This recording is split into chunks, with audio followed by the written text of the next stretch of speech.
فما لكم في المنافقين فئتين والله أركسهم بما كسبوا أتريدون أن تهدوا من أضل الله ومن يضلل الله فلن تجد له سبيلا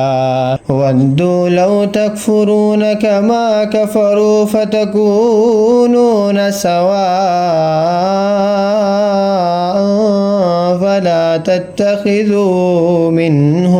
فلا تتخذوا منهم أولياء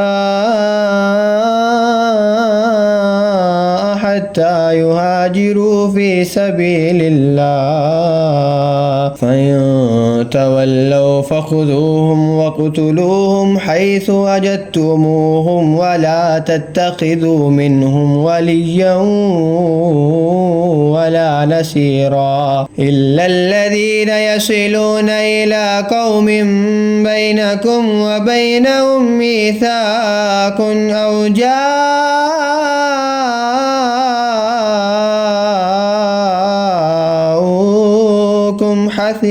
حسرت صدورهم من يقاتلوكم أو يقاتلوا قومهم ولو شاء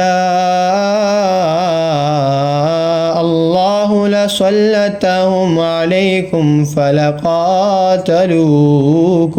فإن اعتزلوكم فلم يقاتلوكم وألقوا إليكم السلم فما جعل الله لكم عليهم سبيلا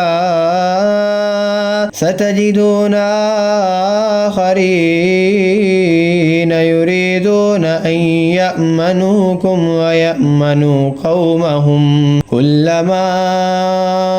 ردوا إلى الفتنة أركسوا فيها فإن لم يعتزلوكم ويلقوا إليكم السلم ويكفوا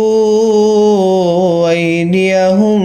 فخذوهم واقتلوهم حيث ثقفتموهم وأولئكم جعلنا لكم عليهم سلطانا मुबीना।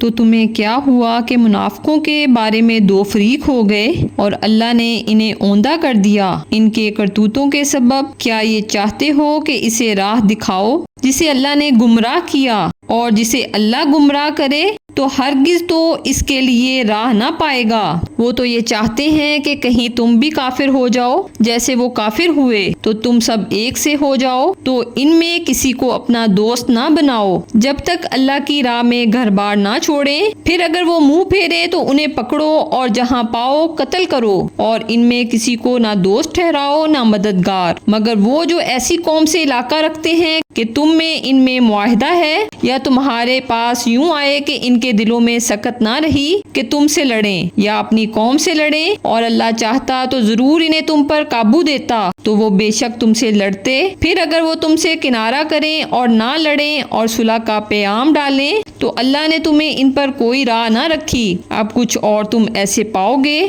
जो ये चाहते हैं कि तुमसे भी अमान में रहें और अपनी कौम से भी अमान में रहें। जब कभी इनकी कौम इन्हें फसाद की तरफ फेरे तो इस पर औंधे गिरते हैं। फिर अगर वो तुमसे किनारा ना करें और सुलह की गर्दन ना डालें और अपने हाथ ना रोकें, तो इन्हें पकड़ो और जहां पाओ कत्ल करो। और ये हैं जिन पर हमने तुम्हें सरी इख्तियार दिया।